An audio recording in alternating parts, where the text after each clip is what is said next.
is Francesc Gomez Morales from the University of Barcelona, who'll be talking to us about citizenship as mental health. So welcome, Francesc.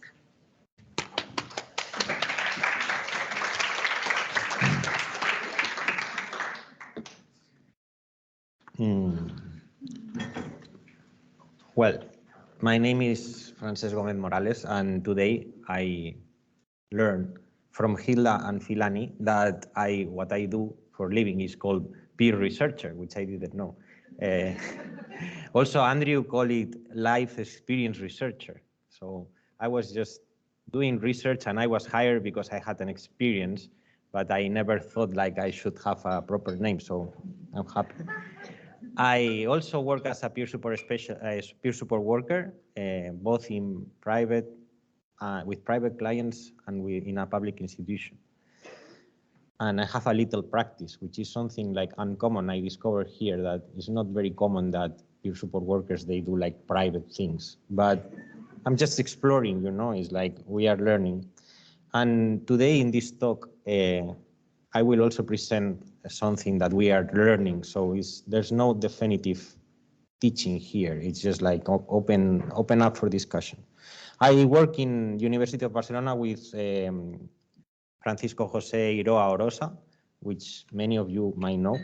I would like to excuse the attendance of the doctor because he's currently under evaluation for the full tenure, and his second daughter was born recently, so there's good reasons not to be here, but he would like to explain it himself because he has been into this citizenship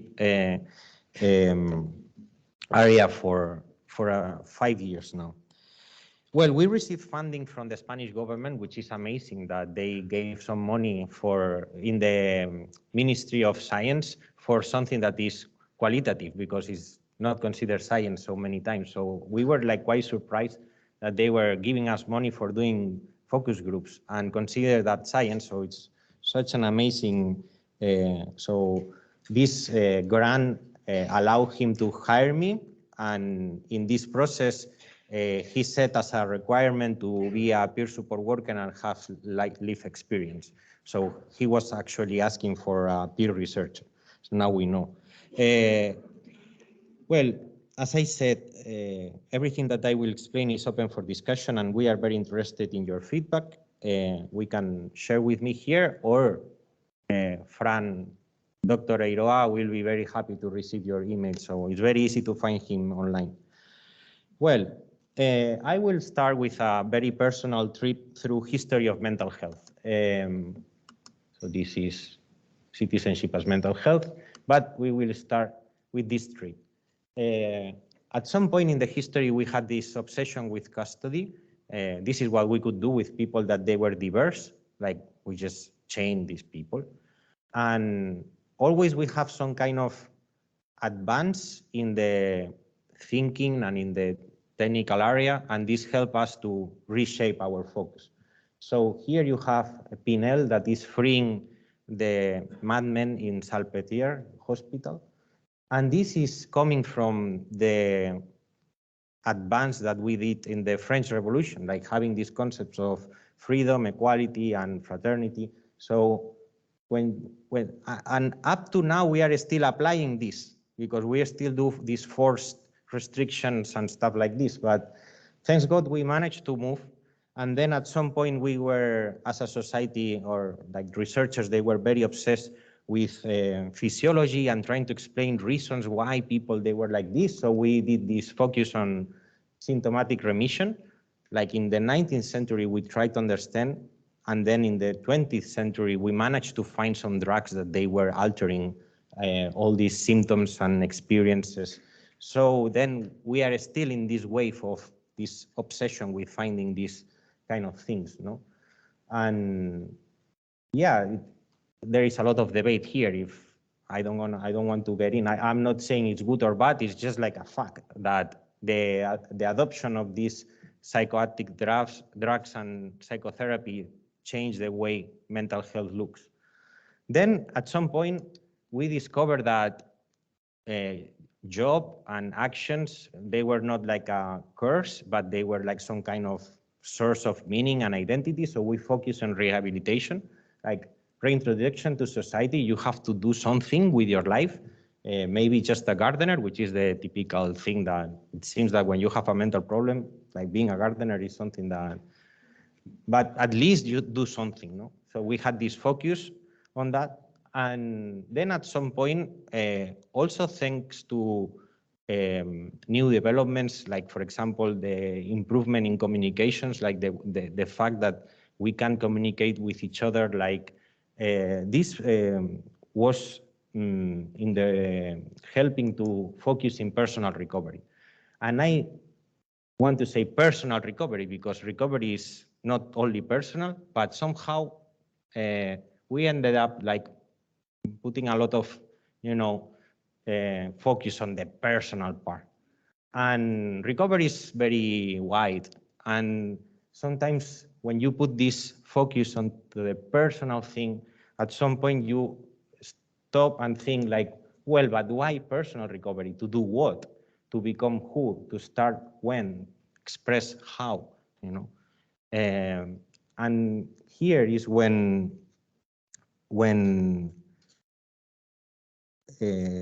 Nev Jones yesterday said this: recovery becomes meaningless without the political and social constraints of the individual.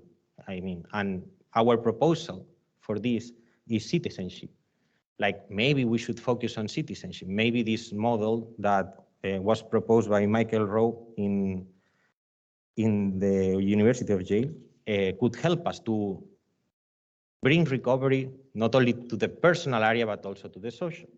So let's think about it. So here, I did this kind of graph. You don't have to take it very seriously because it's just something that I came up with. But somehow it's like in my own personal journey, I feel like each stage expands the previous one. So at some point I needed some custody, it's true, and I asked for it. It was voluntarily. But obviously it's like, at some point it's like, okay, thank you for giving me shelter. What can I do? You can take this pill. Okay, I can take this pill, maybe I will feel better. At some point it's like, okay, but after taking this pill, I feel a bit better, at least I could sleep a bit. Well, why you don't work as a librarian? Well, but I want to become a psychologist. But for the moment, yeah, it helped me to gain some self-confidence. So I was working with a social worker there. And then at some point it's like, well, but maybe I could do something more. And then it's like, I became peer support worker. So I was very, into the personal recovery, like personal. And at some point it's like, well, but actually what gives meaning to me is like to be here as a peer, like as another fellow citizen, no? And here in this citizenship that is kind of englobing all the rest is where we find this concept of co-production that Phil Morgan was exposing this morning so well. It's like, it's not that I am a person with a life experience working with other people with experiences. It's just like I work with another citizen, and I'm just a citizen that happens to have some story. That's beautiful, I think. Well, anyway. So Mike Slade this morning mentioned that when he was born, being gay was illegal and a mental illness. And women did not achieve full citizenship neither until the 20th century in Western society. And also, the First Nations, they were not considered full citizens in the United States. Also, in Spain, until 1975, Gypsy people, they were not considered like full citizens. Also, when I was born, it was just 3 years that women could have a bank account in Spain. So it's not that far away. Anyway, also we have black people that even if we are supposed to have like some kind of,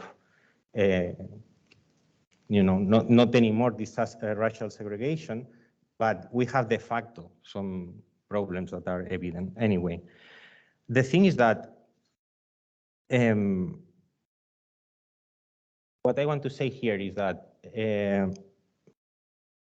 in this picture where we see Obama, we also have like another clue, you know, and this is this one. So basically, what Mike Slade said is like, well, we see completely natural, as completely natural, some violations of, you know, of their own citizenship that we don't know that they exist because it's beyond our imagination. Like for my grandpa, it was beyond his imagination that my grandma could have a bank account or drive a car because it's just like beyond my imagination.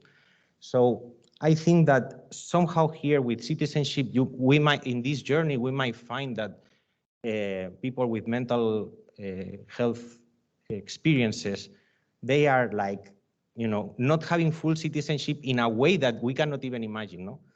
And well, anyway, this guy, Abraham Lincoln, together with these other guys, they were supposed to be like people, well, they are people with mental health problems, but all of them, they happen to be power, and this power helped them to have a role in society, to have resources, to have rights that they were not violated. So they were somehow protected, and they were like kind of participating in society, like maybe like even too much, but they could participate. They were not in custody, you know, or they were not with forced medication treatment. Maybe one of them or some of them is like, oh, I wish they could have given some forced medication treatment. But anyway, the thing is that what we can learn here is that, well, there are some things that if they are in place, the person is not so vulnerable, even if they have like really strong symptoms,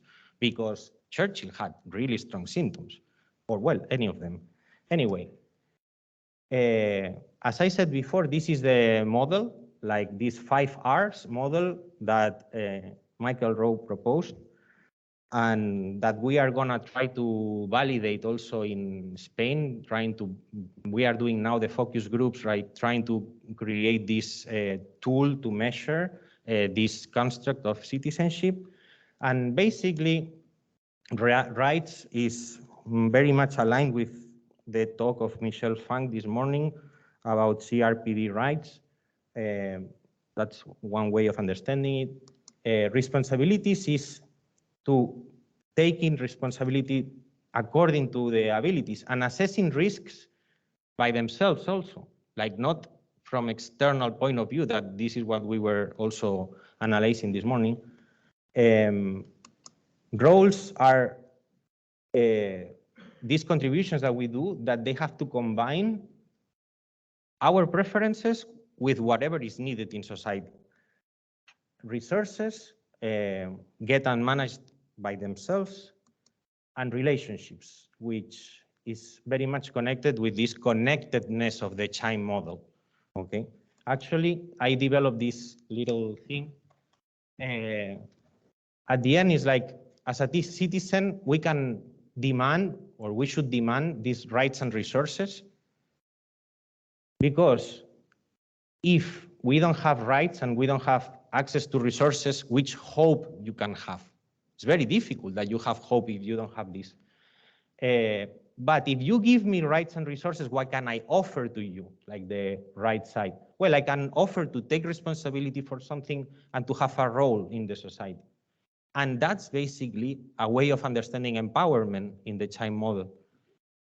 Then, if we see the superior part, is like, what's belonging? What's identity? At the end, when you belong to someone, to some community, to some group, when we belong to this Congress, we have right to have a drink or a coffee, and we have the responsibility to be fair and nice to each other and to talk to each other. You know, it's like, when we talk about identity in the Chime model, maybe we could, you know, enrich the concept of identity, talking about rights and responsibilities, what is giving us the sense of belonging. And finally, when we have access to resources and when we have roles, we are participating. And when we participate, then things have meaning. Like this drawing is one of the hundreds of drawings that I have done in Maniac episodes. But today here, sharing it for the first time, it has meaning for you too. Therefore, it has meaning to me. It's not anymore like this kind of meaningless, intense experience, but it's also shared with you because I could have the resources to come here and I had the chance to have a role in this. So this is why I think that this citizenship model is very well aligned to what recovery should have been from the very beginning, and that we lost in our way because we had to focus, because we are humans and we like to focus on things.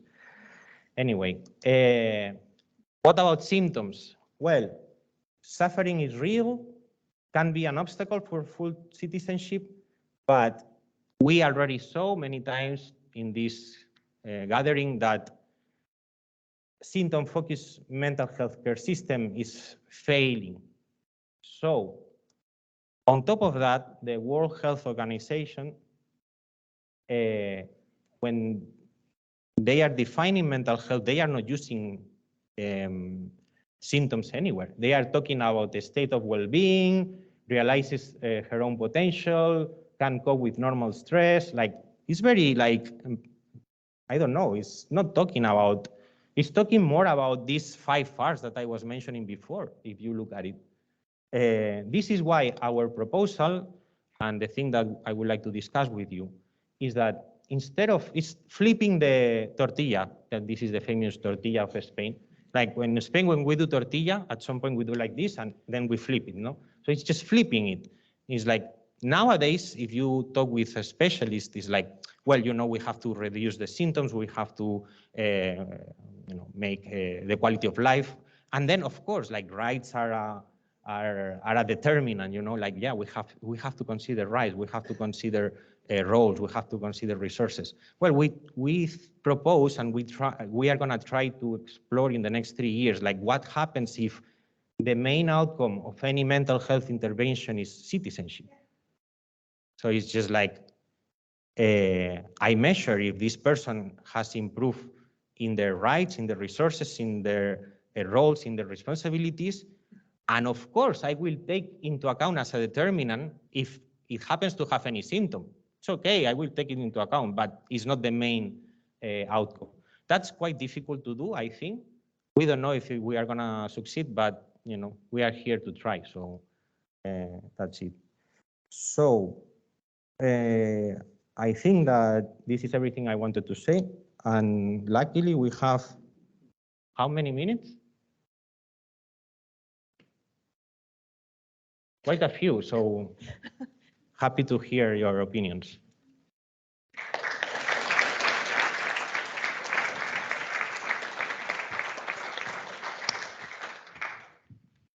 Got a question down here?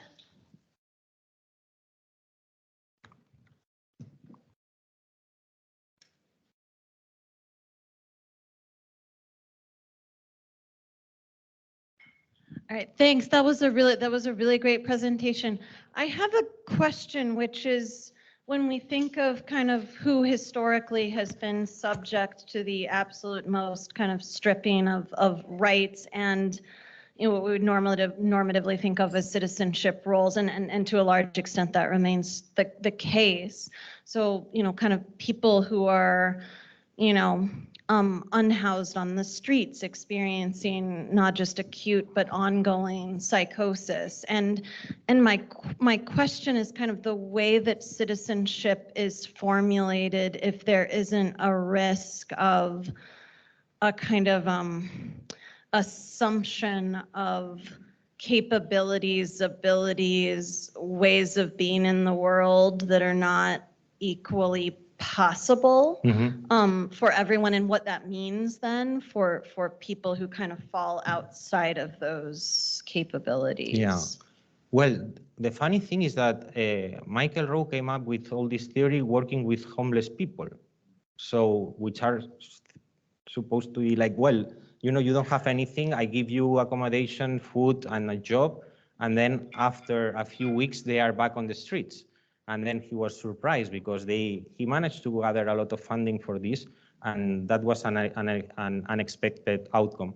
So when he was talking with them, interviewing, they were saying, well, it's true that I had like more comfortable life, but I was no one, because on the street I am someone. Like I have this relationship with the shop owner, because if I see something strange, I can warn. Or this person is coming every day to bring me a bit of bread, so I have a little chat. You know, all these kind of things. So this make him like, you know, start thinking like, well, how I can, and it's not easy, because it's not easy to structure it, because you can imagine a lot of people that they are very with a lack of a structure, and how do you put citizenship here? But we have to be creative, and, you know, like having this model, trying to find ways to at the end is like, maybe I don't need to put this homeless person into a shelter. Maybe I have to value these relationships that are happening in daily life, you know. And I don't know. I honestly don't know. I just started with this a year ago, so I'm just like curious to know how I will answer this question in 3 years. Yeah, and just a really brief response. I hadn't heard that sort of kind of story or history, Ari Michael Rowe before, but you know, I think a lot of people who are experiencing really significant ongoing psychosis experience their experiences, right, as much more meaningful than the roles they have been relegated into the regular world. So it's more, you know, just something to really kind of think about. And again, I think I'm just kind of trying to push around the sort of the normalizing risks of certain formulations of citizenship, to just kind of think much more radically about people who both historically and in the present remain outside of those kind of normalizing boundaries. And sociality, I mean, we heard about digital sociality and community earlier, but also people relate to their experiences in that way and build intrapsychic communities and roles for themselves often, which have strong kind of social justice implications if you really talk to people, right? They're Jesus, they're on a mission to save the world, et cetera, et cetera. So it's just sort of a thought, and it's just kind of a worry about where the sort of citizenship conceptualizations. Yeah,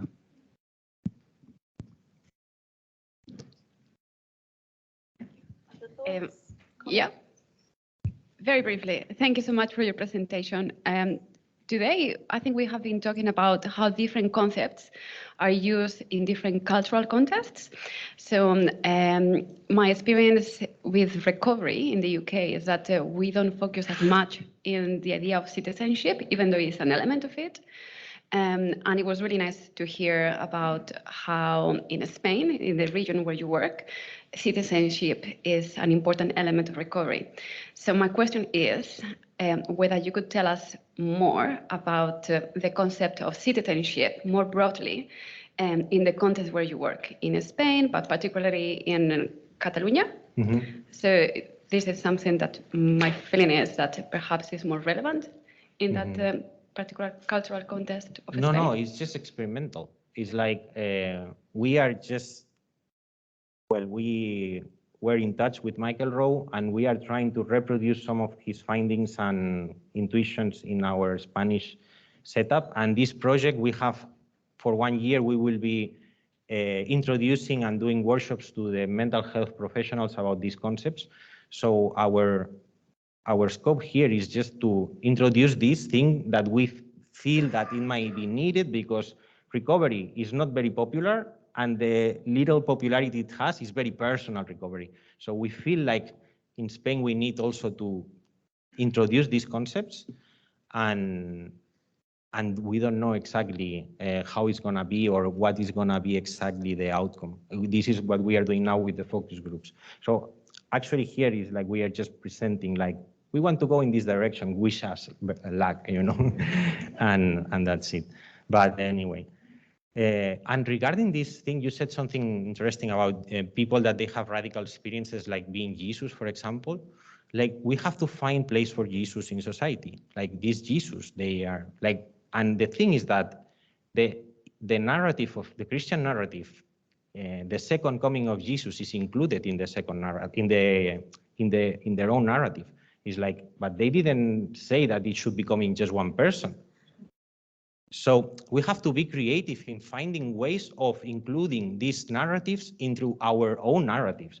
And our own narratives are powerful and diverse enough to include people if we have creativity and we put an effort. But if we say, you're Jesus, you're crazy, well, end of the story. Also, why do you need to be Jesus? Like, what's behind this need of being Jesus? Why do you want to save someone? Do you want to be saved from someone? Do you wish to be eternal? Like, that's something there that is useful. If you just reject it, you are not helping this person.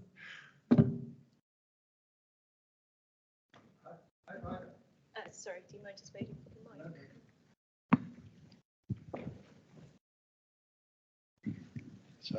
Sorry. Hi. I just thought I'd share a view because you were talking about people who are Jesus.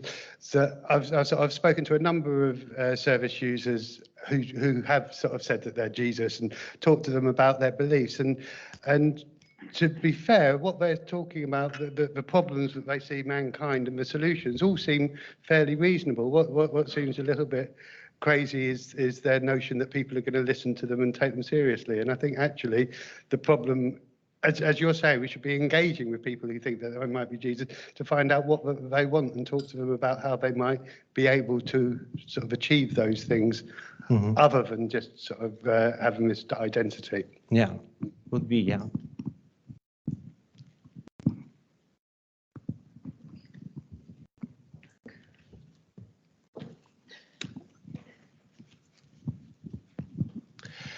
Thank you. A very interesting presentation. It just made me think, I don't know the settings in which you're carrying out this study, but like what somebody said about the cultural context of citizenship. Let's go to the formal, citizenship is about, let's say, hypothetically a passport, and then I'm identified and there is conformity. But in another context, as you're saying, a sense of belonging. I'm just wondering, my question is, how are you navigating the barriers of contextualization of the term citizenship? Honestly, I was not aware of this until I was talking with Mike Slade before, and he was saying, be aware that for English people, citizenship means like something very legal. And probably for Latin people, citizenship is something like like a human right or like something like very big. So it's not so strict like having papers or something like this. So it's something that we should take into account. And honestly, now here I discovered that I was kind of not taking into account like the differences in the cultures, like for this word, has different meanings. So it's something that I learned here. Great. I think that's all the questions. So thank you, Francesc. Thank you.